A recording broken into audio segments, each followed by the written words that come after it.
Assalamualaikum warahmatullahi wabarakatuh. Hai guys, welcome back di Amelia Citra YouTube channel. Kali ini ada yang berbeda di video aku. Aku tertarik mencoba bikin video budgeting, tapi aslinya tiap bulan aku bikin budgeting pengeluaran sehari-hari khusus untuk keluarga. Cuman nggak dicatat di sini ya guys. Aku catatnya di HP, di catatan HP atau di Outlook atau di catatan-catatan kecil gitu, kayak struknya. Kalau misalkan aku belanja, struknya aku simpan, terus aku kasih tanggal, nanti aku simpan di tas sebelum aku tulis di kolom catatan di HP. Aku nggak pernah bikin budgeting bulanan di buku begini ya. Cuman kalau ngelihat teman-teman online yang lain, kok kayaknya seru gitu. Intinya nggak ada bahan cuy. Intinya nggak ada bahan buat konten. Itu aja sih intinya, panjang lebar sekali ya. Intinya udah gitu aja, nggak ada bahan buat konten. Jadi cobain bikin budgeting bulanan. Nanti aku tunjukin budgeting bulanan aku di kolom catatan di HP ya.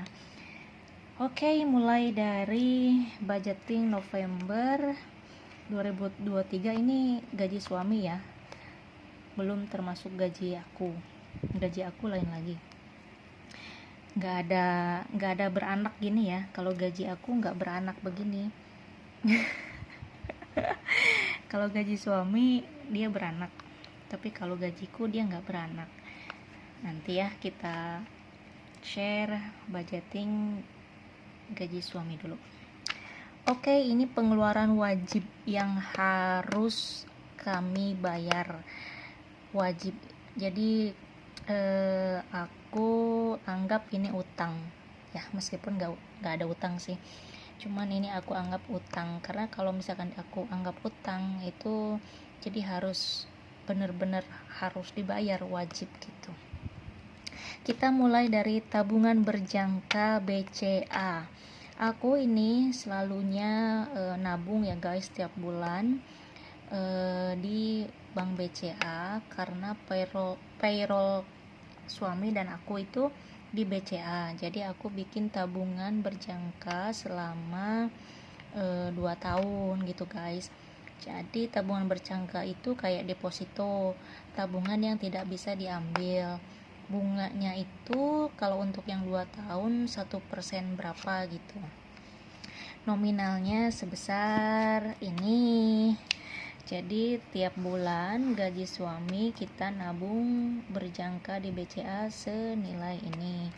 Terus cicilan rumah untuk anak segini. Terus bulanan untuk orang tua aku sendiri segini. Bulanan untuk mertua alias orang tuanya suami segini. Jadi kita sama ratakan ya guys, supaya adil dan gak nyenyong gitu. Ini kalau lebaran di luar ini ya, kalau lebaran lain lagi. Terus bulanan istri, yaitu untuk nafkah aku sendiri, dia kasihnya sama guys, sama orang tua dan mertua. Harusnya kan lain ya, harusnya 5 juta gitu. Maunya. Bulanan untuk aku sendiri, nafkah istri, dia kasih di senilai ini. Terus bulanan untuk anak-anak 2 orang ya, untuk anak pertama dan anak kedua masing-masing 1 juta. Jadi totalnya 2 orang segini. Dan untuk bayar listrik, air, dan wifi itu kisaran segini. Aku selalunya bayar melalui Shopee ya guys. Jadi itu kalau ada cashback atau ada promo diskon apa gitu, jadi sukanya kurang dari segini guys untuk bayar listrik, air, wifi. Pasti selalunya itu 430, 450 gitu. Pokoknya kurang dari 500 gitu, karena aku pakai voucher ataupun ada cashback.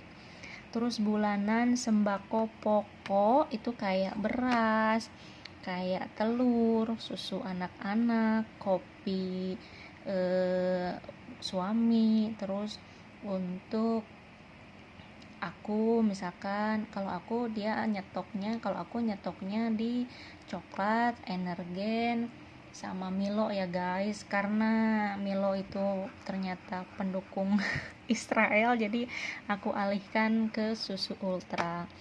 Terus ini juga termasuk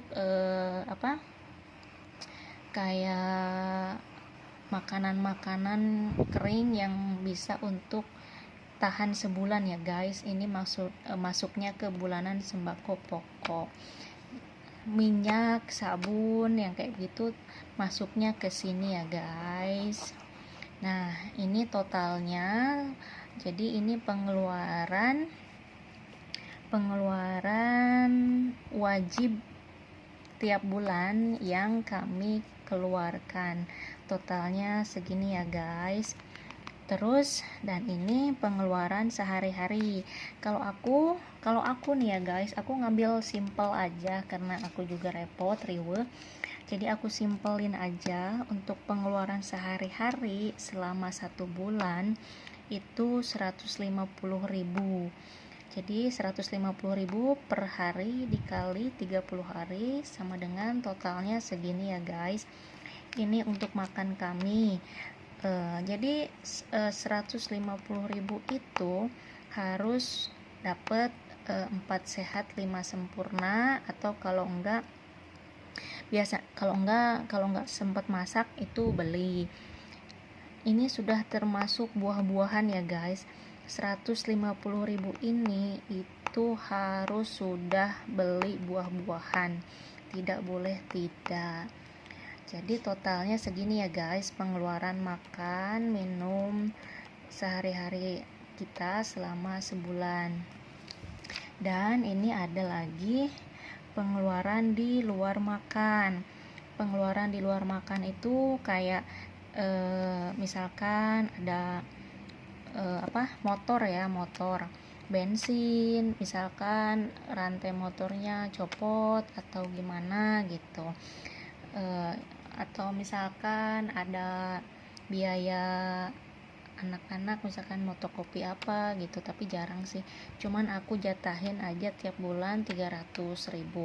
Ini tuh selalu sisa, sisanya ya kadang 100, kadang 150, tapi sisanya nggak aku makan ya, jadi aku simpan, aku tabung untuk bulan selanjutnya. Jadi pengeluaran di luar makan itu selalu bertambah, cuman aku tetap tulis bulanannya 300, sisanya aku masukin ke pengeluaran di luar makan. Kalau misalkan jaga-jaga, kami harus servis motor, kita kan ada servis motor 2. Nah, kami kalau ada lebihnya pengeluaran di luar makan yang 300 ini, lebihnya aku simpan untuk bulan selanjutnya. Barangkali bulan selanjutnya kita perlu servis motor, terutama servis motor yang besar ya. Itu kalau servis bisa nyampe 1 juta. Jadi kami kalau servis motor enggak ngambil dari pengeluaran ini, enggak ngambil dari pengeluaran ini ya guys. Jadi tetap kita ngambilnya pengeluaran di luar makan gitu. Nah, ini untuk biaya tak terduga. Untuk biaya tak terduga aku kasih nominal segini ya, selalu segini tiap bulan. Dan alhamdulillah ini kurang 0 ternyata guys. Kurang nolnya. Iya ya, pas ya segini, jadi 5 juta deh. Jadi untuk biaya tak terduga itu selalunya di 500.000. Ini selalu lebih ya, selalu ada sisa, bukan selalu lebih, selalu ada sisa, pasti ada sisa. Nah, kelebihan atau sisa dari pengeluaran di sini dan di sini aku simpan, jadi nggak aku makan atau nggak aku jajanin es krim atau apa. Jadi tetap aku simpen. Untuk apa? Untuk jaga-jaga di bulan selanjutnya ada masalah di motor atau ada kayak kemarin ada anak sulung aku ditilang. Jadi aku ngambilnya di biaya yang ini ya, yang sisa ini. Ataupun kalau misalkan ada pengeluaran untuk motor dan lain-lain, aku ngambilnya di yang ini. Tapi alhamdulillah sih untuk yang kasus anak aku yang ditilang itu nggak bayar ke polisinya karena kami keluarga militer. Tidak ditiru ya guys, tapi ya itulah. Alright guys, jadi sekian budgeting November di rumah tangga aku ya guys. Masing-masing pengeluaran rumah tangga masing-masing itu berbeda ya guys. Kalau aku ya segini, kalau misalkan yang lain itu beda lagi. Ini maksudnya bukan untuk ria, tapi pertama pure nggak ada bahan konten. Kedua untuk sharing aja ya guys, barangkali budgeting aku bisa menjadi inspirasi emak-emak di luaran sana atau inspirasi teman-teman online aku. Nah, untuk gajiku sendiri kurang lebih bukan kurang lebih ya. Jadi budgeting gaji aku mah nggak beranak begini ya guys. Jadi gaji aku tuh langsung dimasukin ke tabungan tabungan apa sih, berjangka. Jadi gaji aku tuh lebih besar daripada ini, jadi langsung masuk ke tabungan berjangka BCA, nominalnya 10 ya. Jadi sisa dari gaji aku itu aku simpan untuk aku sendiri. Contoh misalkan aku pengen beli barang untuk diri aku sendiri daripada minta ke suami, misalkan dari nafkah suami kurang gitu. Misalkan aku pengen beli HP-nya 5 juta, dari nafkah suami aku dikasihnya 1,5, jadi aku bisa nambahin sisanya gitu guys. Terus kalau misalkan aku pengen treatment, aku tiap bulan itu treatment guys, cuman nggak aku record karena ya memang pas treatment itu terbuka ya, jadi aurat kan itu. Terus kalaupun di record itu aku nggak ada tongsis yang standing besar gitu, jadi adanya tongsisnya yang kecil, jadi nggak punya stand, kalau dipegangin pegel. Terus kalau treatment pun aku ngambilnya yang paket, yang satu badan dengan wajah juga rambut, jadi itu nggak bisa direcord karena aurat ya guys. Kalau nge-record pun aku blur, kalau di blurin kan sama aja bohong ya. Alright guys, sudah 13 menit kepanjangan, ya ampun. Sekian budgeting bulanan rumah tangga aku. Sekali lagi ini bukan maksud ria atau sombong, ini jadikan inspirasi teman-teman onlineku semua ya. Dadah, bye bye. Wassalamualaikum warahmatullahi wabarakatuh. Mandi dulu waktunya kerja.